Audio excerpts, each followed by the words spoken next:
آخرت والی زندگی کے لیے بہترین ثابت ہونے والی زندگی کہلائے گی، بہترین زندگی کا لمحہ لمحہ ہمارا قرار پائے گا۔ لیکن اگر ہم وہ کام کریں کہ جس کام کے لیے خدا نے منع کیا ہے، قرآن و اہل بیت نے منع کیا ہے، رسول اللہ اور علیہ رسول نے ہمیں منع کیا ہے، تو پوری دنیا بھی ہماری ہو جائے، دسترخوان ہمارا وسیع ہے، محل ہمارا سب سے بڑا ہے، شہر میں، صوبے میں، ملک میں سب سے زیادہ ہم اپنے کنٹیننٹ میں سب سے امیر اور رئیس ہے، ملینر اور بلینر ہے، لیکن خدا ہمارے پاس نہیں ہے۔ تو امام حسین کا وہ جملہ یاد کرنا چاہیے کہ یا اللہ اس نے کیا کھویا کہ جس نے تجھے پا لیا، اور اس نے کیا پایا کہ جس نے تجھے کھو دیا۔ تو اگر خدا کو کھو کے پوری دنیا ٹھوکر میں ہے، مال و متاع ہمارے پاس ہے، مکانات ہمارے پاس ہے، گاڑی بنگلے ہمارے پاس ہے، بینک بیلنس ہمارے پاس ہے، ماشاءاللہ بڑی بھی بہت اچھی ہے، جم بھی ہم جا رہے ہیں، صحت کی بھی کوئی خرابی نہیں ہے، سب کچھ ہمارے، پوری دنیا ہمارے پاس ہے، لیکن خدا نہیں ہے، تو یقین جانے کہ دنیا کا سب سے غریب انسان وہ ہے کہ جس کے پاس پوری دنیا ہے اور خدا نہیں ہے۔ اس کے لیے مثال کے طور پہ میں بہت سی مثالیں آپ کی خدمت میں دے سکتا ہوں۔ سب سے بڑی مثال میں آپ کی خدمت میں تو یزید لعنت اللہ علیہ، کہ جس کے پاس پوری دنیا تھی لیکن خدا نہیں تھا۔ امام حسین کے پاس خدا کی ذات تھی، لہذا امام حسین نے کہا کہ جس کے پاس خدا ہے اس کے پاس کھونے کے لیے کوئی غم نہیں ہے۔ کیا اس کے پاس نہیں ہے؟ جس کے پاس خدا ہے۔ تو امام حسین کے ماننے والوں کے لیے میں اکثر یہ کوشش کرتا ہوں کہ میرا جو پروگرام ہوتا ہے، میری جو مجالس ہوتی ہیں، میرے جو سوشل میڈیا پہ جو پروگرامز نشر ہوتے ہیں، تو کوشش یہ ہوتی ہے کہ جو انصاف پسند لوگ ہیں، جو کچھ سیکھنا چاہتے ہیں، جن کے یہاں خوشبوؤں کی مقدار بہت زیادہ ہے، جن کے یہاں پازیٹیو رے بہت زیادہ ہے، جو یقیناً اتحاد چاہتے ہیں، جو محبتوں کے چراغ کی روشنی میں زندگی گزارنا چاہتے ہیں، تو بس ایسے ہی لوگوں سے میرا خطاب ہوتا ہے۔ وہ لوگ کہ جو انتشار کی بیماری میں مبتلا ہیں، وہ لوگ کہ جو منفی پہلوؤں کو اجاگر کرنا چاہتے ہیں، وہ لوگ کہ جو اچھائی کو چھوڑ کے برائی کی طرف جاتے ہیں، جو لوگ گلستان کی خوشبوؤں سے اپنے وجود کو معطر کرنے کے بجائے صحرا صحرا پھرنا چاہتے ہیں، جو لوگ شراب طہورہ کو چھوڑ کے اس شراب کی طرف کہ جسے نجس کہا گیا ادھر جاتے ہیں، ایسے لوگوں سے میرا خطاب بھی نہیں ہے۔ میں آپ کی خدمت بیان کروں کہ وہ لوگ کہ جن سے اللہ محبت نہیں کرتا، روایت کی روشنی میں آپ کی خدمت بیان کروں کہ خود رسول اسلام حضرت محمد مصطفیٰ صلی اللہ علیہ وآلہ وسلم ارشاد فرماتی، یہ مختصر سی تمہید اس حدیث کے لیے میں نے آپ کی خدمت پیش کی تھی، اللہ ہمارا ہونا چاہیے، اللہ کی ذات پہ ہمیں بھروسہ، وَمَن يَتَوَكَّلْ عَلَى اللَّهِ، جو اللہ پہ بھروسہ کرتا ہے، جو اللہ کے اوپر اعتماد کرتا ہے، پھر اسے کسی کا بھی غم نہیں ہونا چاہیے، کسی کا بھی ڈر اور خوف نہیں ہونا چاہیے، اس لیے کہ اس کے پاس اللہ ہے، اور اللہ وہ ہے کہ جو سب سے قوی ہے، جو سب سے طاقتور ہے، جو قدیر ہے، جو سمیع ہے، جو بصیر ہے، جو حی ہے، جو صمد ہے، جو ابد ہے، جو احد ہے، اس سے بڑا کوئی نہیں ہے، میں اس کا بندہ ہوں، یہ اعتبار کافی ہے میرے لیے، میرا پروردگار کافی ہے۔ ایک شیعہ اثناعشری کے لیے توحید سے زیادہ بڑا درس کچھ نہیں ہے، ایک عزادار کے لیے جو درس توحید ہے، ایک امام حسین کے ماننے والے کے لیے جو درس توحید امام حسین سید الشہداء نے دیا ہے، اس سے بڑی توحید کسی مذہب، کسی قوم، کسی ملت کے پاس نہیں ہے جو اہل بیت کے چاہنے والوں کے پاس ہے۔ اللہ سے جو قریب ہو جائے وہ سب سے خوش نصیب ہے، لیکن جو اللہ سے دور ہو جائے اس سے بڑا کوئی غریب نہیں ہوتا۔ اچھا، اب اللہ کن لوگوں سے محبت نہیں کرتا ہے؟ رسول اسلام سے آئے، پوچھے یا رسول اللہ آپ ہی بتائیں، ہم جنت کو دیکھتے نہیں ہیں لیکن آپ نے کہا جنت ہے تو ہم نے جنت کو مان لیا۔ یا رسول اللہ ہم نے کوثر دیکھا نہیں ہے لیکن آپ نے کہا کوثر ہے، ہم نے بن دیکھے مانا، چونکہ آپ کی زبان پر اتنا اعتبار ہے کہ اپنی آنکھوں کی بینائی پر بھی ہمیں اتنا اعتماد نہیں ہے۔ آپ نے کہا کہ سلسبیل ہے، ہم نے مانا بغیر دیکھے ہوئے۔ آپ نے کہا کہ آخرت ہے، ہم نے بغیر دیکھے مانا۔ آپ نے کہا حساب و کتاب ہے، صراط ہے، ہم نے سب کچھ مانا آپ کے کہنے پر۔ یا رسول اللہ آپ ہی بتائیں کہ اللہ کن سے محبت نہیں کرتا؟ بہت اہم پوائنٹ ہے، بہت سوچنے کا مقام ہے کہ وہ کون بد نصیب ہے کہ جس سے خدا محبت نہیں کرتا۔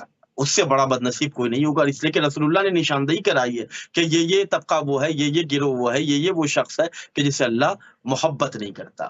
آئے پوچھے، پیغمبر اسلام بیان کرتے ہیں کہ 4 قسم کے ایسے لوگ ہیں، 4 گروہ ایسا ہے کہ ان گروہوں سے، ایسے لوگوں سے خدا محبت نہیں کرتا۔ پہلا گروہ وہ تاجر جو قسم کھا کھا کر اپنی چیزوں کو بیچتا ہے. دکان پہ آپ جاتے ہیں، بعض شاپ پہ آپ جاتے ہیں، کوئی سامان خریدتے ہیں، آپ اس سے کچھ کہتے بھی نہیں ہیں لیکن وہ پہلے ہی قسم کھانے لگتا ہے کہ نہیں نہیں، میں خدا کی قسم مجھے نقصان ہو جائے گا، خدا کی قسم.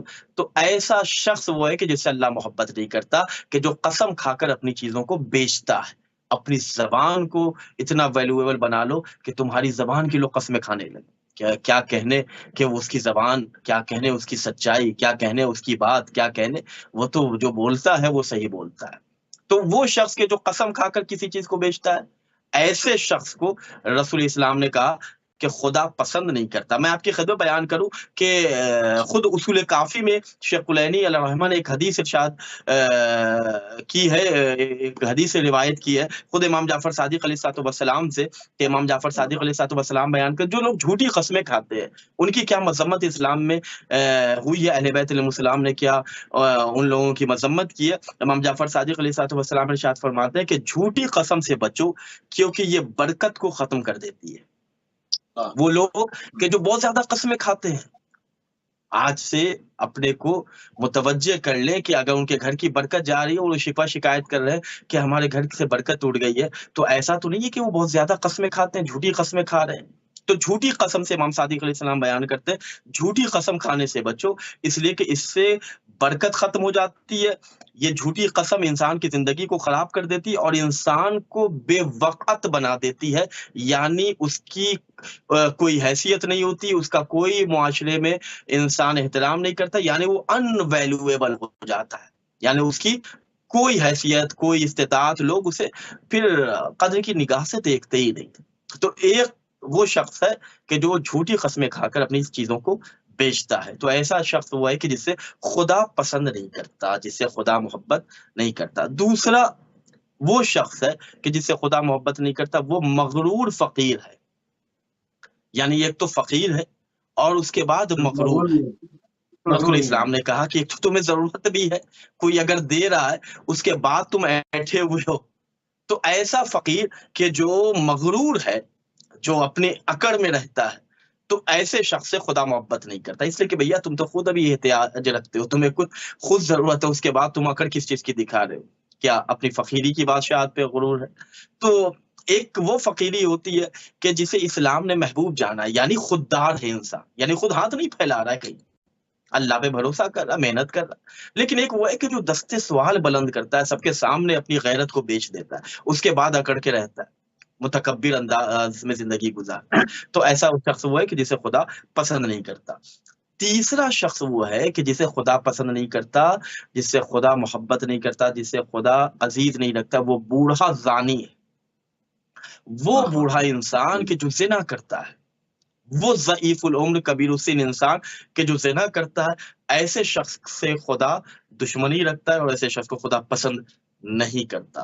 تو یہ وہ طبقہ ہے. آخری وہ انسان ہے، آخری گروہ وہ ہے کہ جسے خدا پسند نہیں کرتا، وہ ظالم پیشوا، ظالم حکمران، کہ جنہیں یہ پتہ ہی نہیں ہے کہ ملک الموت سے انہیں کبھی ملاقات بھی کرنا ہے، جنہیں یہ پتہ ہی نہیں کہ آج جو بازوؤں کی مچھلیوں پہ وہ اترا رہے ہیں، کبھی ان طاقتوں کو ڈھلان کی منزلوں کو بھی طے کرنا ہے. کبھی انہیں اس بات کا اندازہ بھی نہیں ہو پا رہا ہے اپنے جاؤ حشم کو دیکھ کر، اپنے لاؤ لشکر کو دیکھ کر، کہ آج ہماری حکمرانی، انہیں یہ نہیں پتا کہ 5 سال کے بعد پھر ہماری حکومت بدل بھی سکتی ہے. 5 سال تو دور کی بات ہے، یہ تو دنیاوی ڈیوریشن ہے. اللہ چاہے تو اگلا لمحہ جو ہے ہمارا وہ استقبال موت ہے، یعنی ملک الموت استقبال کرے گا. تو 4 گروہ، 4 لوگ ایسے ہیں کہ جن سے خدا محبت نہیں کرتا. المختصر، قسم کھا کر اپنی چیزوں کو بیچنے والے، مغرور فقیر، بوڑھا زانی اور ظالم پیشوا، ظالم حکمران. اگر ہمارے ماتحت، ہمارے زیر اثر کچھ لوگ ہیں اور اللہ نے کبھی میں ایک بات یہاں پہ عرض کرنا چاہتا ہوں، یہ ہر شعبے سے تعلق رکھتا ہے میرا یہ جملہ. مثلا اگر کوئی کسی ادارے کا باس بن گیا ہے، کوئی کسی ادارے میں ایک ڈائریکٹر بن گیا اور اس کے ماتحت 10 آدمی 5 آدمی کام کر رہے ہیں. کہیں پہ بھی آپ اپنے گھر میں ہی اگر ہیں، سپر بنے ہوئے ہیں اور ڈائریکٹر بنے ہوئے ہیں، آپ گارجین پیرنٹس بنے ہوئے ہیں، کفیل بنے ہوئے ہیں اور آپ کے زیر اثر چند لوگ ہیں، تو یہاں پہ آپ پھر فرعونیت اپنے ذہن میں نہ لائیے. آپ اللہ کا شکر ادا کریں کہ اللہ نے اپنے بندوں کی خدمت کے لیے آپ کا انتخاب کیا ہے.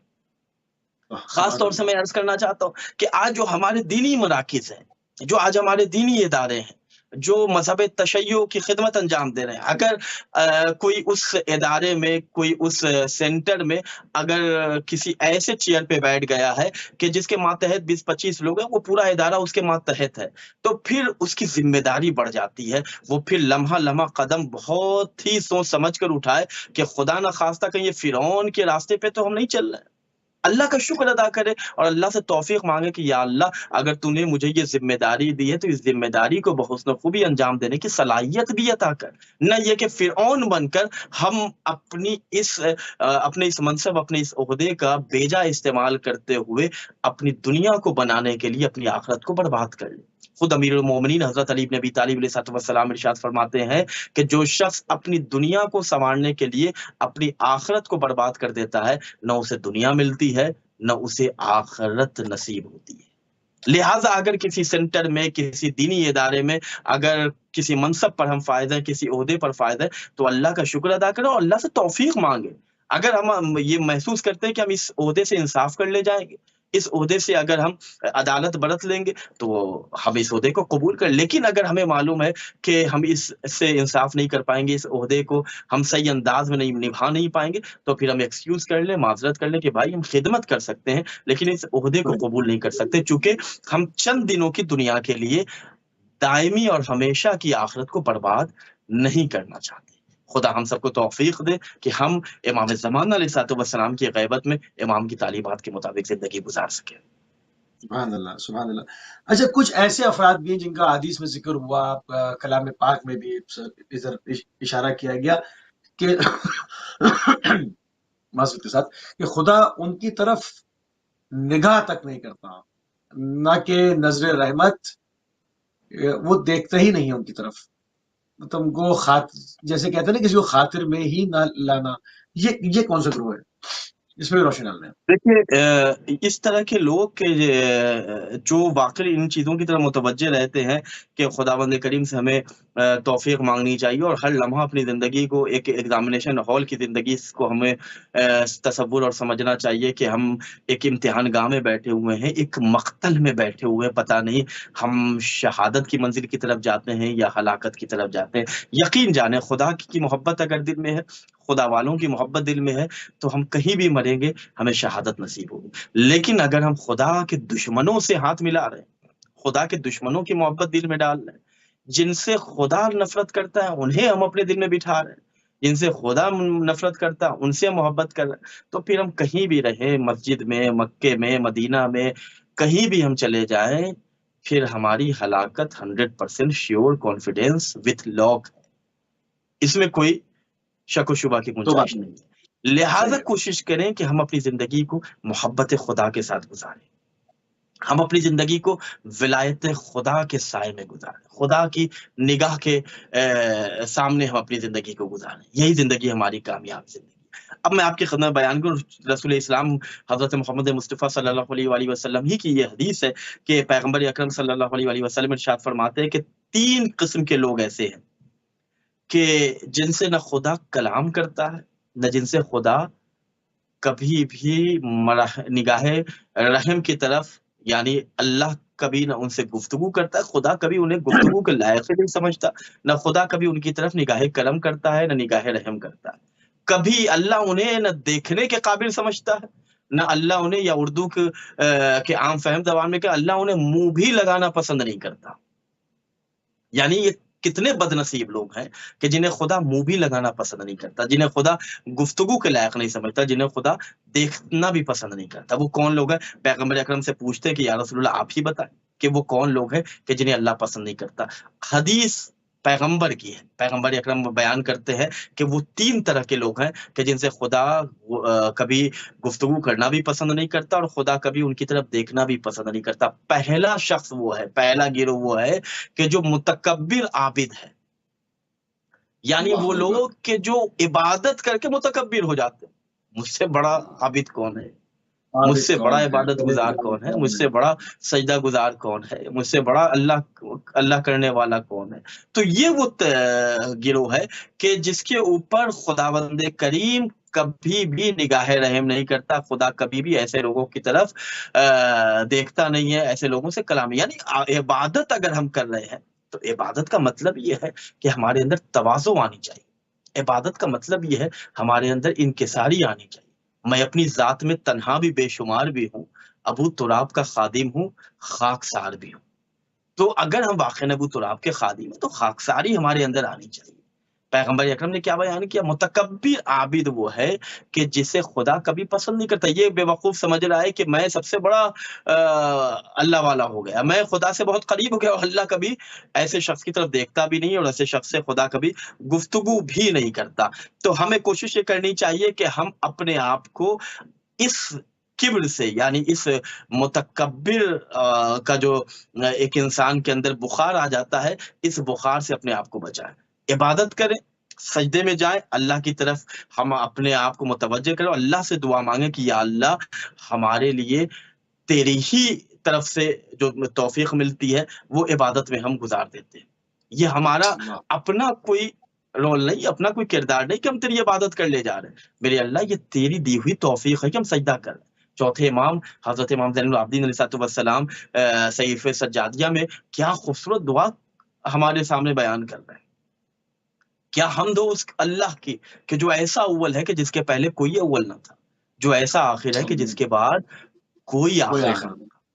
یعنی خدا اللہ کے اول و آخر کو اس خوش اسلوبی کے ساتھ سید سجاد علیہ السلام نے بیان کر دیا کہ ہمارے اور آپ کے لیے درس عبرت ہونا چاہیے کہ ہماری زندگی کا لمحہ لمحہ اللہ کی عبادت میں گزرے، اور عبادت کا مفہوم یہ ہے کہ ہم اپنے آپ کو اللہ کے سامنے متواضع لے کے جائیں۔ ہماری عبادت ایسی ہونی چاہیے کہ ہم اپنی عبادت سے دوسروں کو اللہ کی عبادت کی طرف راغب کر لیں، نہ یہ کہ لوگ دیکھیں کہ بھائی یہ پہلے جب عبادت کم کرتا تھا تب تو بڑا اچھا اس کا اخلاق تھا، بہت اچھے انداز میں ہم سے ملاقات کیا کرتا تھا، بڑی اچھی اس کے ساتھ ہماری گفتگو تھی، لیکن جب سے یہ عبادت میں زیادہ وقت گزار رہا ہے تو متکبر ہو گیا، ہمیں تو کچھ سمجھتا ہی نہیں، یہ تو بے ہماری شک کوئی حیثیت ہی نہیں جانتا۔ تو ایسی چیزوں سے اپنے آپ کو ہم دور رکھیں۔ میں آپ کی خدمت میں اصول کافی کی ایک حدیث بیان کرنا چاہتا ہوں کہ جس میں امام جعفر صادق علیہ السلام ارشاد فرماتے ہیں کہ بے شک جہنم میں ایک وادی متکبرین کے لیے مخصوص ہے، یعنی اللہ جہنم میں اکبر۔ الگ الگ طبقہ ہے۔ امام صادق علیہ السلام ارشاد فرماتے ہیں کہ جہنم میں ایک وادی ایسی ہے کہ جو غرور تکبر کرنے والوں کے لیے مخصوص ہے، اور کیوں مخصوص ہے؟ امام بیان کرتے ہیں کہ ایک شخص 70 سال عبادت کرتا ہے، پھر تکبر اسے جہنم میں داخل کر دیتا ہے۔ یعنی اگر کوئی عابد اپنی عبادت پر تکبر کرے تو وہ امام کی حدیث کی روشنی میں اس کا یہ کبر، اس کا یہ تکبر اسے جہنم تک پہنچا دیتا ہے۔ دوسری جگہ امام بیان کرتے ہیں کہ عبادت کے ساتھ تکبر کرنا خود ہلاکت کا سبب ہے۔ امام مولا حضرت علی علیہ السلام ارشاد فرماتے ہیں، کتاب خصال میں شیخ صدوق نے اس روایت کو نقل کیا ہے کہ امام علی علیہ السلام ارشاد فرماتے ہیں کہ 3 چیزیں انسان کو ہلاک کر دیتی ہیں۔ ان میں کون کون سی چیزیں؟ پہلی چیز فقیر کا غرور، یہ فقیر کا غرور انسان کو ہلاک کرنے والی ہے۔ مالدار کا تکبر، اور عابد کی ریاکاری اور عابد کا تکبر کرنا، یعنی اللہ کے علاوہ ہم دوسروں کے لیے اپنی عبادتوں کو ضائع کر رہے ہیں۔ تو اس طرح کی چیزوں سے ہمیں بچنا چاہیے تاکہ ہم ویسی عبادت کریں کہ جیسا اللہ ہمیں دیکھنا چاہتا ہے۔ تو ایک وہ شخص ہے کہ جس کی عبادت کو پیغمبر اکرم صلی اللہ علیہ وآلہ وسلم ارشاد فرماتے ہیں کہ جس کی عبادت اسے اللہ کی نگاہ رحمت سے دور کر دیتی۔ اب دوسرا گروہ کون سا؟ وہ بوڑھا کہ جو زنا کرتا ہے، اور تیسرا گروہ وہ ہے کہ جو ظالم ہے اور حکومت کر رہا ہے، یعنی وہ حکمران کہ جسے اللہ نے موقع دیا خدمت خلق کے لیے، اور وہ کسی کے اوپر ظلم کر رہا ہے، جبر کر رہا ہے، اور ایک دوسرے کو ستا رہا ہے، اپنے ماتحت لوگوں کو پریشان کر رہا ہے۔ تو یہ 3 طرح کے لوگ ایسے ہیں کہ جن کے اوپر خدا نگاہ رحمت بھی نہیں کرتا، اور خدا کبھی بھی ان سے گفتگو کرنا پسند نہیں کرتا۔ اور یہ جو اس میں حدیث میں پیغمبر اکرم نے بیان کیا کہ جو بوڑھا زانی ہے، اس سے پہلے کی حدیث میں بھی کہ جسے خدا پسند نہیں کرتا، خدا جسے دشمن گردانتا ہے، خدا اپنا جسے دشمن سمجھتا ہے، اس میں پیغمبر نے بیان کیا تھا کہ وہ بوڑھا انسان کے جو زنا کرتا ہے۔ میں آپ کی خدمت میں شیخ صدوق علیہ رحمہ کی کتاب ملا یاد الفقیر سے ایک روایت بیان کر رہا ہوں کہ پیغمبر اکرم صلی اللہ علیہ وآلہ وسلم ارشاد فرماتے ہیں کہ قیامت کے دن سب سے زیادہ سخت عذاب جن لوگوں پر ہوگا ان میں ایک بوڑھا زانی ہوگا۔ اللہ اکبر، الیاذ باللہ۔ یعنی وہ بوڑھا کے جو زنا کرتا ہے، قیامت کے دن سب سے زیادہ سخت اور مصیبت زدہ عذاب میں وہ شخص مبتلا ہوگا۔ تو ایسی چیزوں سے انسان کو دور رہنا چاہیے اور اللہ کی بارگاہ میں دعا کرنا چاہیے کہ یا اللہ جنہیں تو پسند نہیں کرتا ان چیزوں سے ہمیں دور رہنے کی توفیق مرحمت فرما۔ اور یہ دونوں حدیث میں ظالم پیشوا، ظالم حکمراں کی مذمت کی گئی ہے کہ اللہ انہیں پسند بھی نہیں کرتا، ان سے گفتگو بھی نہیں کرتا، ان کی طرف دیکھتا بھی نہیں ہے، اور اللہ انہیں دشمن جانتا ہے۔ ظالم حکمران، ظالم پیشوا، کیوں ایسا ہے؟ امام صادق علیہ السلام ارشاد فرماتے ہیں، اصول کافی میں یہ حدیث ہے کہ امام بیان کرتے ہیں کہ جب کوئی ظالم کی مدد کرے، یعنی کوئی بھی انسان ہو، اگر وہ کوئی ظالم کی مدد کرتا ہے تو اللہ اس پر ایک ظالم کو مسلط کر دیتا ہے اور یہ سلسلہ جاری رہتا ہے۔ یعنی ظالم کو اللہ کبھی بھی دوست نہیں رکھتا۔ لہٰذا اگر خدا نہ خواستہ چاہیے ظالم کی جو فہرست ہے، یہ جو ظالم کا دائرہ، یہ جو ظلم کا دائرہ، یہ بہت وسیع ہے۔ دعائے کمیل ہمارا پڑھتے ہیں، بعض وقت خود ہم اپنے نفس کے اوپر ظلم کرتے ہیں، ظلمت نفسی ظلمت نفسی ظلمت نفسی۔ بعض وقت ہم غیر پر ظلم کرتے ہیں، بعض وقت خود اپنے نفس پر ہم ظلم کرتے ہیں۔ تو اپنے آپ کو عادل بنائیں، انصاف پسند بنائیں، ظلم کرنے سے پرہیز کریں، اس لیے کہ اہل بیت علیہ السلام کے چاہنے والے کبھی بھی ظلم کے قریب نہیں جاتے اور ظالم کو پسند نہیں کرتے۔ سبحان اللہ، بہت ہی خوبصورت طریقے سے قبلہ وہ کون لوگ ہیں جن کی طرف خدا نگاہ بھی نہیں کرتا، اس پر آپ نے روشن ڈالی۔ خدا جب کسی پر غضبناک ہو جاتا ہے تو کیسے معلوم ہو کہ خدا کسی پر غضبناک ہے اور اس کو کن چیزوں میں مبتلا کر دیتا ہے؟ یہ بہت ہی اہم چیز ہے، اس سے انسان اپنا محاسبہ بھی کر سکتا ہے کہ آیا وہ امتحان کی منزل میں ہے یا عذاب خدا میں گرفتار ہے، کیونکہ وہ سریع رضا بھی ہے، وہ بہت جلد راضی ہو جانے والا بھی ہے۔ انسان کو موقع مل جائے کہ وہ اس کی بارگاہ میں توبہ کر کے اپنی جان چھڑائے، تو اس پر ذرا روشنی ڈال دیں، بہت اہم نقطہ ہے خطہ۔ دیکھیں، اہل بیت علیہ السلام کی تعلیمات ہم سب کے لیے چراغ ہے، روشنی ہے، آفتاب ہے، لائٹ ہے، سن ہے، اور ان چراغوں سے ہمیں استفادہ کرنا چاہیے۔ اور جیسا کہ آج کا ٹاپک بھی ہے کہ خدا کن لوگوں کو دوست نہیں رکھتا، وہ لوگ کون ہیں کہ جو دشمن خدا قرار پائے۔ اللہ ہم سب کو ان سب چیزوں سے دور رہنے کی توفیق مرحمت فرمائے۔ اور بعض وقت کچھ لوگ دنیاوی آسائش کو اللہ کی نعمت سمجھ لیتے ہیں، جبکہ وہ چیز حقیقت میں کچھ اور ہوتی ہے۔ امام جعفر صادق علیہ السلام بیان کرتے ہیں کہ جب اللہ تعالیٰ کسی بندے پر غضبناک ہوتا ہے، جب خدا کسی بندے کے اوپر غضب کی نگاہ کرتا ہے، جب خدا کسی سے ناراض ہو جاتا ہے تو اللہ ایسے بندے کو چند چیزوں میں مبتلا کر دیتا ہے۔ اللہ ایسے بندے کو چند چیزوں میں کا مرتکب بنا دیتا ہے۔ اللہ ایسے شخص کے دل میں چند چیزوں کی محبت ڈال دیتا ہے۔ وہ کیا ہے؟ بہت غور سے ہمارے ناظرین، ہمارے سامعین سنے بھی اور دیکھیں بھی اس پروگرام کو۔ امام صادق علیہ السلام بیان کرتے ہیں کہ جب اللہ کسی سے ناراض ہوتا ہے، وہ اللہ کہ جس کے لیے امیر المومنین میں دعائے کمیل میں بیان کہ یا سریع الرضا، اے وہ کہ جو بہت جلدی اپنے بندوں سے راضی ہو جاتا ہے۔ اغفر لمن لا یملک الا الدعاء، میرے اللہ اپنے بندے کو بخش دے، معاف کر دے کہ جس کے پاس سوا دعا کے کچھ ہے ہی نہیں۔ میرے اللہ جس کے پاس سوا تجھے پکارنے کے کچھ ہے ہی نہیں، سوا تیری ذات کے اوپر بھروسہ کرنے کے کچھ ہے ہی نہیں، اسے معاف کر دے، اسے معاف کر دے، اسے معاف کر دے۔ وہ اللہ کے جو سب سے جلدی راضی ہوتا ہے۔ آپ نے گناہ کیا، استغفر اللہ ربی واتوب الیہ کہا، اللہ کی رحمت کے صدقے اللہ ہمیں معاف کر دیتا ہے۔ ہمیں اللہ بہانے بہانے سے معاف کر رہا ہے، اللہ ہمیں بہانے بہانے سے جنت عطا کر رہا ہے، اللہ ہمیں بہانے بہانے سے کوثر سے سیراب کرنا چاہ رہا ہے۔ یہ ہماری بد نصیبی ہے کہ ہم جنت کو چھوڑ کے جہنم کی طرف جا رہے ہیں، ہم کوثر کو چھوڑ کے ماہ جہیم کی طرف جا رہے ہیں، ہم اللہ کو چھوڑ کے شیطان کی طرف جا رہے ہیں۔ تو اللہ جب کسی پر غضبناک ہوتا ہے، اللہ جب کسی سے ناراض ہوتا ہے، تو امام صادق علیہ الصلوۃ والسلام ارشاد فرماتے ہیں اللہ چند چیزوں میں اسے مبتلا کر دیتا ہے۔ پہلی چیز کیا ہے؟ اللہ جب کسی سے غضبناک ہو، کسی پر ناراض ہو، تو اللہ اسے مال دولت کا عاشق بنا دیتا ہے۔ اللہ اکبر۔ یعنی بس ہوس، مال، دولت، روپیہ، دینار، درہم، پاؤنڈ، ڈالر، جتنا بٹور سکے ہم بٹور لیں، جتنا سمیٹ سکے ہم سمیٹ لیں۔ ہم نے شداد کی تاریخ بھی بھلا دی کہ جو بدعقیدہ ہو کر اپنی بنائی ہوئی جنت میں نہیں جا سکتا، تو ایک بدعقیدہ خدا کی بنائی ہوئی جنت میں کیسے جائے گا؟ قارون کا خزانہ جس کو ہم تاریخ میں پڑھتے ہیں، جب وہ اتنی دولت رکھ کر اللہ کے قریب نہ ہو سکا، تو اللہ کیا جب کسی سے ناراض ہوتا ہے، کسی پر غضبناک ہوتا ہے، تو اللہ اس کے دل میں مال کی محبت ڈال دیتا ہے۔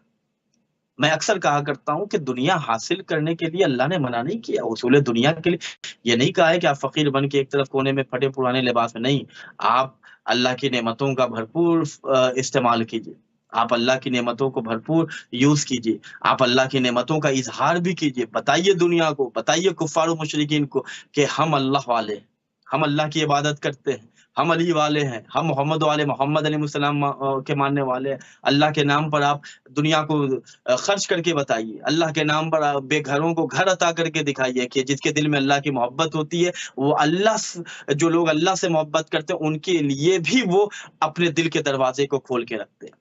تو ایسا نہیں ہے کہ دنیا کے حصول کے لیے اسلام نے منع کیا، لیکن حصول دنیا اگر ہمیں خدا سے دور کر، اگر ہم دنیا کو حاصل کرتے کرتے خدا سے دور ہوتے چلے جا رہے ہیں، تو یہاں پہ اللہ نے ہمیں منع کیا ہے کہ ایسی چیزوں سے اپنے آپ کو دور رکھو کہ جو ہم سے تمہیں دور کر دے۔ پہلے ماشاءاللہ ہم کم کما رہے تھے، پہلے ہماری آمدنی کم تھی، لیکن ماشاءاللہ گھر میں اتحاد بھی تھا، لوگوں کے والدین کے پاس بیٹھتے بھی تھے، اہل و عیال کے پاس بیٹھا بھی کرتے تھے، گفتگو بھی کرتے تھے، ایک ساتھ کھاتے بھی تھے، سوشل لائف بھی تھی، سماجی زندگی بھی تھی، ہم سینٹر بھی جایا کرتے تھے، حسینیہ میں مساجد میں بھی جا کر عبادت کیا کرتے تھے، نماز جمعہ کے بھی پابند تھے، ماشاءاللہ سے عزیز و اقارب سے بھی گفتگو ہوا کرتی تھی، فون گفتگو کرتے تھے، کبھی ایک جگہ بیٹھ کے ہم اللہ کی نعمتوں سے فیضیاب بھی ہو رہے ہیں، ایک ساتھ کھانا بھی کھا رہے ہیں، لیکن حصول مال، حصول دنیا میں اتنے مصروف ہو گئے کہ نہ ماں باپ کی خبر گیری کا وقت ہمارے پاس ہے، نہ اہل و عیال کی تربیت کا ہمارے پاس کوئی وقت ہے، نہ سماجی زندگی رہ گئی ہے، نہ عزیز و اقارب کے پاس جانے کا کوئی وقت ہے، نہ کسی کی موت اور انتقال میں ہم جا پا رہے ہیں، نہ کسی کی خوشی میں شریک ہو رہے ہیں، نہ خدا کی عبادت میں، خدا کی مسجد میں جا پا رہے ہیں، نہ امام حسین علیہ السلام کی مجلس میں جا پا رہے ہیں، نہ کربلا امام حسین کی زیارت پہ جا رہے ہیں، نہ مکہ مدینہ زیارت پہ جا رہے ہیں۔ تو ایسی دولت لے کر ہم کریں گے تو کیا کریں گے؟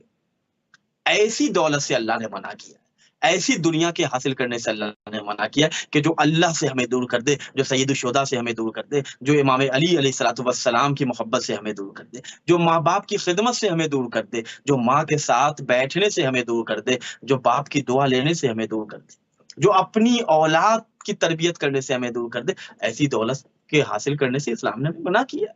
کم لو لیکن خدا سے قریب رہو، ایک لقمہ کھاؤ لیکن خدا کے بن کے رہو۔ یہ نہیں کہ ماشاءاللہ بریانی بھی کھائی جا رہی ہے، ایک سے ایک ڈائننگ ٹیبل پہ 10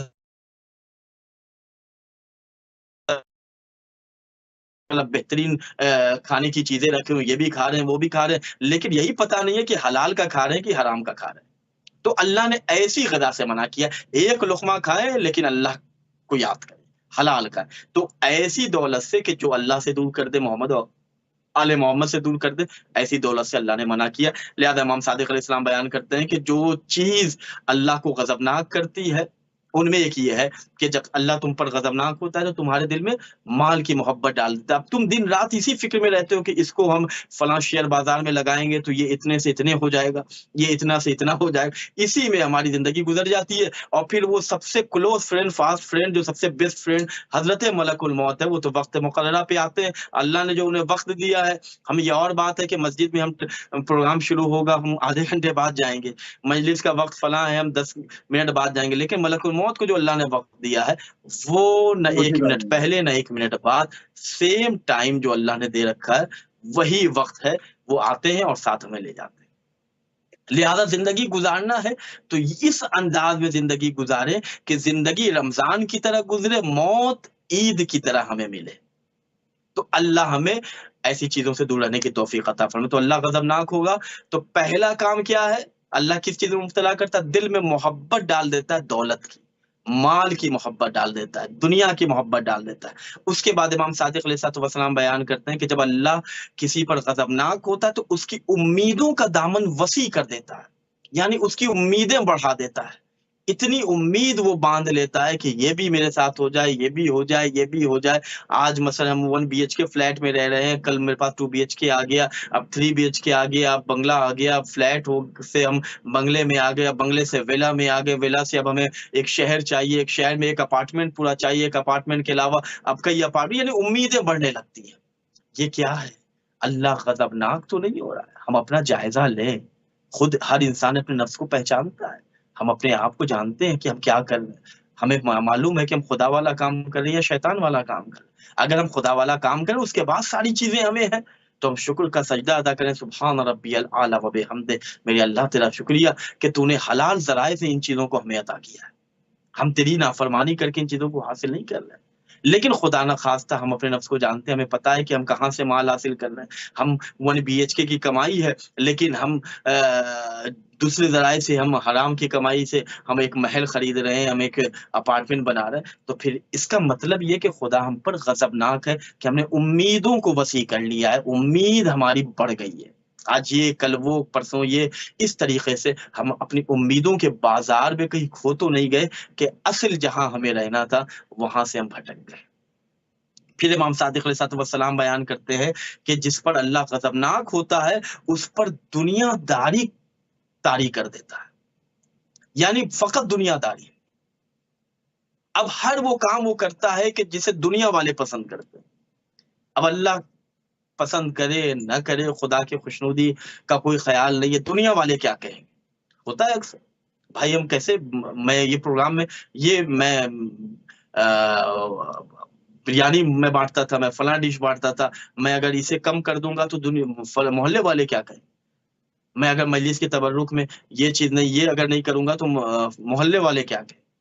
تو یہ جب ہمارے ذہن میں آ جائے کہ ہم خدا کو بھول گئے، رسول اللہ کو بھول گئے، قرآن کو بالائے طاق رکھ دیا، اہل بیت علیہ السلام کو ہم نے فراموش کر دیا، اب دنیا، اہل دنیا اور دنیا کی فکر ہے، دنیا والے کیا کہیں، تو یاد رکھیے دنیا والے آخر میں فقط ایک جملہ کہتے ہیں، ان للہ و انا الیہ راجعون۔ دنیا میں جب تک ہم زندہ تھے لڑتے رہتے تھے، لیکن جب مر جاتے ہیں تو ہر انسان یہ کہتا کچھ بھی ہے، آدمی ٹھیک ٹھاک تھا، اگرچہ ہم سے نہیں بنتی تھی لیکن آدمی ٹھیک تھا۔ تو دنیا والے فقط آخر میں یہی کہتے ہیں، ان للہ و انا الیہ راجعون۔ تو دنیا داری کے چکر میں ہم ایسا نہ ہو کہ اپنے آپ کو خدا سے دور کر لیں اور خدا ہم پر غضبناک ہو جائے۔ پھر امام صادق علیہ السلام ارشاد فرماتے ہیں کہ جب اللہ کسی کے اوپر غضبناک ہوتا ہے تو اسے اس کی خواہش نفس کے حوالے کر دیتا ہے، یعنی اب اسے اپنی خواہش مطلوب ہے، وہ اپنی خواہش کی فکر میں رہتا ہے، اسے یہ نہیں معلوم ہے کہ خدا کی خواہش کیا ہے، اسے یہ نہیں معلوم ہے کہ امام زمانہ علیہ السلام کیا ہم سے چاہتے ہیں۔ ہمارا کسی سے فکری اختلاف ہے، ہمارا کسی سے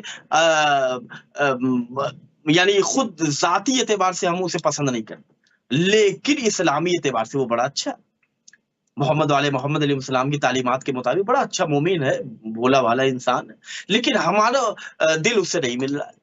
تو اللہ غضبناک اگر ہوتا ہے تو اللہ ہماری نفسانی خواہش کے حوالے ہمیں کر دیتا ہے، یعنی ہم اپنے نفس کی پیروی کرتے ہیں، اللہ کو چھوڑ دیتے ہیں، محمد کو چھوڑ دیتے ہیں، اللہ کیا چاہتا ہے اس کی فکر ہمیں نہیں ہوتی، ہمارا نفس ہم سے کیا چاہ رہا ہے، ہمارا نفس چاہ رہا ہے ہم بازار میں جا رہے ہیں، چاروں طرف ہم دیکھیں، نگاہوں کو بالکل اس طرح ہم کر رہے ہیں کہ کیا چیز ہمارے لیے حلال ہے دیکھنے کی، کیا چیزیں حرام ہے، اس کی فکر ہمیں نہیں۔ ہمارا نفس چاہ رہا ہے کہ ہم وہ دیکھیں، ہمارا نفس چاہ رہا ہے کہ ہم یہ کھائیں، اسلام نے کہا نہیں یہ منع ہے، شراب تمہارے لیے حرام ہے، نفس کہہ رہا ہے کہ نہیں پوری دنیا تو پی رہی ہے اور برانڈ دنیا والے پیش کر رہے ہیں، ہمارا نفس چاہ رہا ہے نہیں، اللہ کیا چاہ رہا ہے۔ اگر نفس کے غلام بن جائیں گے تو حدیث کی روشنی میں نفس کا غلام عمر سعد بن جاتا ہے، تاریخ ہمارے پیش نظر، کربلا ہمارے پیش نظر ہے. یہ جو کربلا میں امام حسین علیہ السلام کو قتل کرنے کے لیے لوگ آئے، یہ نفس کے غلام تھے. اپنے آپ کو آزاد بنائے، اللہ کا غلام بنائے، محمد والے محمد علیہ السلام کا غلام بنائے. خدا ہمیں توفیق دے کہ ان چیزوں سے اپنے آپ کو ہم دور کریں. اس کے بعد امام صادق علیہ السلام بیان کرتے ہیں، جب اللہ کسی کے اوپر غضبناک ہوتا ہے، اللہ کسی سے ناراض ہوتا ہے، تو اللہ اسے سرکشی کے مرکب پر سوار کر دیتا ہے. یعنی سرکشی کیا؟ یعنی وہ پھر بالکل ایک بے لگام جیسا جانور ہوتا ہے، بے لگام، کوئی مہار نہیں ہے، وہ جہاں چاہے چلا جاتا ہے، جس کھیت میں چاہے. ایک سرکش، کسی کا اس کے دل میں خوف نہیں ہے، وہ جو چاہے وہ کرنے کی قدرت رکھتا ہے، اور وہی کام کر رہا ہے کہ جو اس کا اپنا نفس ہے. میں یہ کر لوں گا، میرے پاس پیسہ، میں جو چاہوں کر لوں گا، میں کسی کو ذلیل کر دوں، میں کسی کو بے عزت کر دوں، میرے اختیار میں جو کچھ ہے، میں چاہوں تو کسی کو سر بازار رسوا کر دوں گا. اللہ سے ڈرے. اگر کبھی ہمارے پاس اتنی طاقت آ جائے، اگر ہمارے پاس اتنے وسائل آ جائے، کبھی ایسے عہدے پر فائز ہو جائے کہ ہم چاہیں تو کسی کے ساتھ بھی کچھ کر سکتے ہیں، تو ہمیشہ یہ یاد رکھے وہ انسان کہ خود امیر المومنین حضرت علی بن ابی طالب علیہ السلام ارشاد فرماتے ہیں کہ جو چاہتا ہے کہ خدا اس کے اوپر رحم کرے، تو وہ بھی خدا کے مظلوم، خدا کے کمزور بندوں کے اوپر رحم کرے. ایسا نہ ہو کہ خدا ہم پر غضبناک اور خدا ہم سے ناراض ہو جائے. آخری بات امام صادق علیہ السلام بیان کرتے ہیں کہ اگر خدا ناراض ہوتا ہے تو خدا ایسے شخص کو فساد پھیلانے میں مصروف کر دیتا ہے. یعنی وہ فساد پھیلاتا ہے، معاشرے میں ظلم پھیلاتا ہے. اچھا خاصا معاشرہ جا رہا ہے، بھائی دو بھائی آپس میں مل کے زندگی گزار رہے ہیں، ایک ٹائم صبح کا ناشتہ یہاں وہ صاحب کر رہے ہیں، رات کا کھانا وہاں کھا رہے ہیں، دونوں کے درمیان آگ لگا کے اپنا آرام سے گھر پہنچ گئے. اب یہ دونوں بھائی جو متحد اور محبت کے ساتھ زندگی گزار رہے تھے، ان کا یہ بھرا ہوا گلوں سے گلزار گھر، یہ اب بالکل نار کی طرح جھلس رہا ہے. تو وہ شخص کے جو فتنہ و فساد پھیلاتا ہے، وہ یہ سمجھ جائے کہ اللہ اس سے ناراض ہے، اللہ اس سے غضبناک ہے. ایسا نہیں کہ ہم فتنہ بھی پھیلا رہے ہیں، فساد بھی پھیلا رہے ہیں، ظلم بھی پھیلا رہے ہیں، ہم سمجھ رہے ہیں نہیں ہم تو بہت اچھی حالت میں، ہم بہت بہترین حالت میں. نہیں، اللہ ہم سے ناراض ہے، تبھی تو ہم وہ کام کر رہے ہیں کہ جو اللہ والا نہیں ہے بلکہ شیطان والا کام ہے. جزاکم اللہ. سبحان اللہ. بہت ہی اچھا. ایک طبقہ ایسا ہے جو کہ مشہور ہوتے ہیں کہ جی بڑے پرہیزگار ہیں، بڑے مومن ہیں، مگر خدا کی نظر میں دشمن، خدا اس کو دشمن سمجھتا ہے. مسجدوں میں دکھیں گے، اگلی صفوں میں دکھیں گے، ہر جگہ پر نظر آئیں گے، مگر ہیں دشمن خدا. خدا ان کو دشمن رکھتا ہے، وہ خدا کے دشمن. اس ٹائپ کے جو افراد ہیں، ان کی ذرا نشاندہی فرماتے ہیں، یہ بڑے خطرناک ہیں. دیکھیں، پیغمبر اکرم کی حدیث ہے کہ اس طرح کے لوگ کہ جو ظاہری طور پہ بڑے متقی پرہیزگار اور اللہ والے نظر آتے ہیں، ظاہر دیکھیے تو فرشتوں سے افضل ہیں، خدا نہ خواستہ کبھی باطن دیکھنے کی صلاحیت کسی کو ہو جائے تو پھر یہ اتنے قریب شکل ہو جائیں، اتنے منحوس اندر سے ہوں کہ پھر ان سے بڑا تاریخ میں کوئی منحوس نہیں، ان سے بڑا غیر متقی کوئی دنیا میں نہیں. تو ایسے لوگ کون ہیں؟ پیغمبر اکرم بیان کرتے ہیں کہ جسے خدا سب سے بڑا دشمن اپنا سمجھتا ہے، جو خدا کی نظر میں سب سے بڑا دشمن ہے، وہ شخص وہ ہے کہ جس کی زبان کی وجہ سے لوگ اس سے ڈرتے ہوں. یہ بہت اہم حدیث ہے، یہ بہت سوچنے کا مقام ہے ہمارے اور آپ کے لیے لمحہ فکریہ. ہمارے معاشرے میں بہت سے ایسے لوگ ہیں، ہمارے آس پاس بہت سے ایسے لوگ ہیں کہ جن کی زبان اتنی خطرناک ہوتی ہے کہ شاید تلوار کی دھار میں وہ زخم پہنچانے کی صلاحیت نہ ہو کہ جو ان کی نوکیلی زبان میں. لوگ پناہ مانگتے ہیں کہ بھائی کہاں پہ وہ مسجد میں کیا بول دے، مجلس میں کیا بول دے، محفل میں کیا بول دے، فلاں کے پروگرام میں کیا بول دے. تو پیغمبر اکرم بیان کرتے ہیں کہ جو شخص ایسا ہے کہ جس کی زبان کی وجہ سے لوگ اس سے ڈرتے ہوں، تو پھر وہ خدا کا سب سے بڑا دشمن ہے. اپنی زبان کو خدا کے مطابق استعمال کریں. اب یہ زبان جو اللہ نے دی ہے، یہ سبحان ربی الاعلی و بحمدہ کے لیے دی ہے. یہ زبان بہترین گفتگو کے لیے دی ہے. یہ زبان دی ہے علی علی کرنے کے لیے. یہ زبان دی ہے خدا نے نبی نبی کرنے کے لیے. یہ زبان دی ہے خدا خدا کرنے کے لیے. صبح اٹھیے بسم اللہ الرحمن الرحیم پڑھیں، صبح اٹھے اللہ کی حمد و تعریف کرے الحمدللہ رب العالمین. یہ زبان دی اللہ نے خدا کی آیتوں کی تلاوت کرنے کے لیے. یہ زبان دی ہے دو ایسے گروہ کے جن کے درمیان اختلاف کا شعلہ بھڑکا ہوا ہے، ان کے درمیان محبت کا گلستان قائم کر دیا. یہ زبان اللہ نے دی ہے تاکہ دو لوگوں کے درمیان میٹھی گفتگو کرے، تاکہ اگر کوئی رنجیدہ ہے، کوئی غمزدہ ہے، تو کم سے کم آپ کی گفتگو سے اس کو کوئی حوصلہ ملے، اسے کوئی جینے کا سلیقہ ملے. نہیں یہ کہ آپ کی زبان ایسے چل رہی ہے کہ جیسے کسی کی تلوار چل رہی. لوگ آپ کی زبان سے پناہ مانگتے ہیں، آپ کو دیکھتے ہیں تو لوگ خاموش ہو جاتے ہیں کہ اب نہ جانے یہ کون سا فتنہ برپا کرے گا، اب نہ جانے یہ کیا بولنے والا. تو ایسا شخص وہ ہے کہ جسے پیغمبر نے کہا کہ یہ شخص اللہ کے دشمنوں میں سب سے بڑا دشمن. دوسری جگہ پیغمبر بیان کرتے ہیں کہ بد زبان شخص، یعنی زبان سے اس کی کوئی نیکی نکل ہی نہیں رہی. مسجد میں بھی بیٹھا ہے تو بد زبانی کر رہا ہے، حسینیہ میں بھی بیٹھا ہے تو بد زبانی کر رہا ہے. بد زبانی کا دائرہ بڑا وسیع ہے، یہ آپ اپنے تئیں جتنا پھیلا سکتے ہیں پھیلا لے جائیے. یہ بد زبانی کا مطلب کیا؟ بد زبانی کا مطلب یہ ہے خلاصتاً میں آپ کی بیان کروں کہ جو شیطان کے اتباع میں زبان چلے وہ بد زبانی ہے، جو خدا کے اتباع میں زبان چلے وہ زبان اللہ والی زبان، رحمان والی زبان، خدا جس زبان کو پسند کرتا ہے وہ زبان ہے. اس کے بعد پیغمبر بیان کرتا ہے فحش، اپنی زبان سے فحش نہ بولو، خبردار فحش نہ بکنا، فحش نہ بولا کرو، کیونکہ کھلم کھلا گالی بکنے والے کو اللہ دوست نہیں رکھتا. بہت سے لوگ فیشنیبل گالی بکتے ہیں اور کہتے ہیں بھائی یہ تو میرا تکیہ کلام ہے، ہر جملے کے بعد ایک گالی، ہر جملے کے بعد ایک فحش جملہ، ہر جملے کے بعد ایک فحش لفظ بیان کرتے اور کہتے ہیں بھائی یہ تو میں گالی نہیں دے رہا ہوں، یہ تو میرا فیشن ہے، یہ تو میں جس ماحول میں رہتا ہوں یہ میری زبان اسی ماحول کے مطابق ہے. تو بھیا آپ اس ماحول پہ لاہور پڑھیے اور اللہ والے کے ماحول میں آئیے.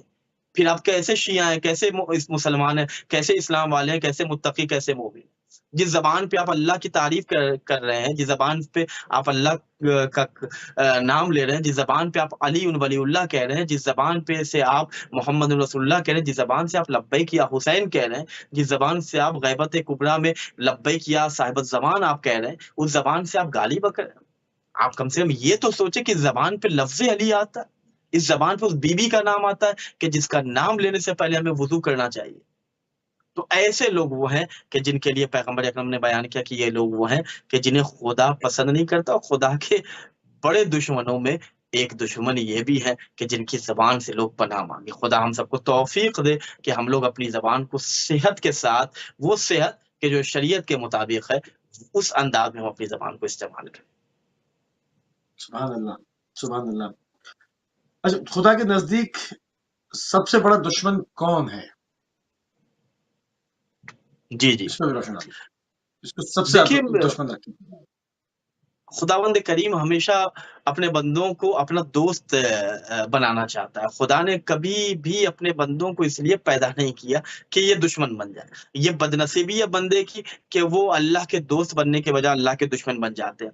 خداوند کریم نے ہمیں ہمیشہ اپنے سے قریب ہونے کی دعوت دی ہے، اور خدا خود اپنے بندے سے اتنا قریب ہے کہ وہ خود قرآن مجید میں کہتا ہے کہ میں تمہارے شہر رگ سے بھی زیادہ قریب ہوں، مجھے پکارو تو ادعونی استجب لکم، مجھے آواز تو دو، میں تمہاری آواز پہ میں تمہیں آواز دیتا ہوں، میں تمہاری آواز پہ لبیک کہتا ہوں.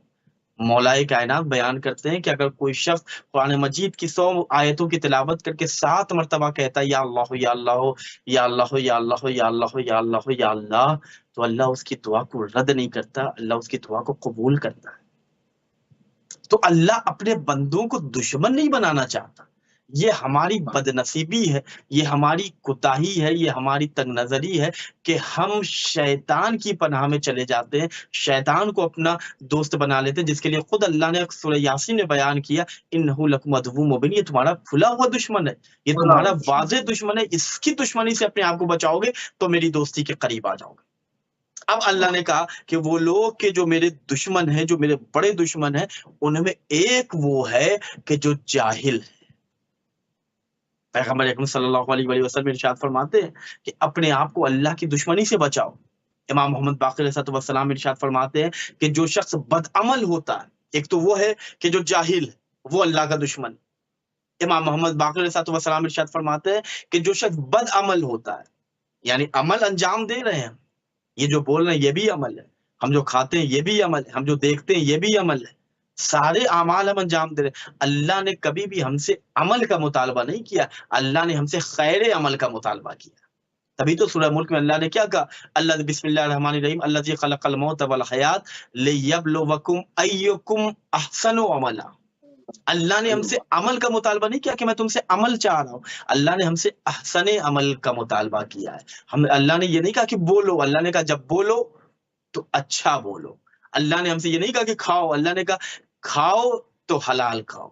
اللہ نے ہم سے دیکھنے کو نہیں کہا، اللہ نے کہا دیکھو تو حلال چیزوں کی طرف دیکھو۔ اللہ نے یہ نہیں کہا کہ قدم بڑھاتے چلے جاؤ، نہیں، قدم بڑھاؤ تو اللہ کی طرف قدم کو بڑھاؤ۔ تو عمل کا مطالبہ نہیں ہے بلکہ بہترین عمل کا مطالبہ ہے۔ تو امام محمد باقر علیہ السلام ارشاد فرماتے ہیں کہ جو شخص بد عمل ہے اور بد زبان ہے تو وہ خدا کا دشمن ہے اور خدا اسے اپنا دشمن جانتا ہے۔ اس کے بعد امام محمد باقر علیہ السلام ارشاد فرماتے ہیں کہ وہ شخص کے جو جاہل بھی ہے اور بوڑھا بھی ہے، یعنی اپنی پوری زندگی کو اس نے جہالت کے حوالے کر دیا، تو ایسا شخص اللہ کے دوستوں میں نہیں شمار ہوتا بلکہ اللہ کے دشمنوں میں اس کا شمار ہوتا ہے۔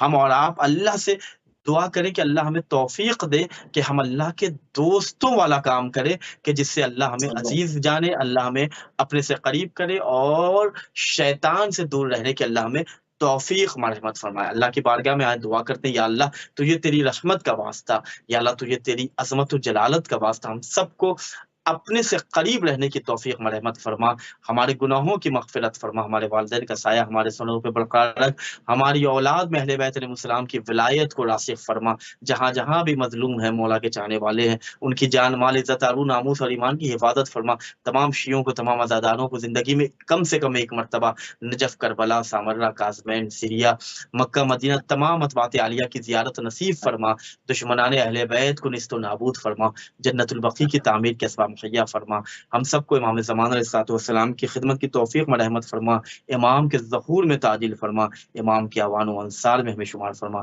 ربنا تقبل منا انک انت السمیع العلیم۔ انشاءاللہ بارگاہ امیر المومنین میں آپ سب کی طرف سے نائب زیارت ہے، آپ سب کی خدمت میں گزارش ہے کہ میرے حق میں، میرے والدین کے حق میں دعا فرمائیں۔ وعلیکم السلام ورحمۃ اللہ وبرکاتہ۔ جزاک اللہ قبلہ، جزاک اللہ، انتہائی مشکور ہیں، انتہائی ممنون ہیں آپ کے کہ آپ نے ایک مرتبہ پھر اپنا قیمتی ٹائم اہل بیت ٹی وی کو دیا۔ ناظرین، آپ سماعت فرما رہے تھے جناب مولانا سید رومان رضوی صاحب کو۔ نجف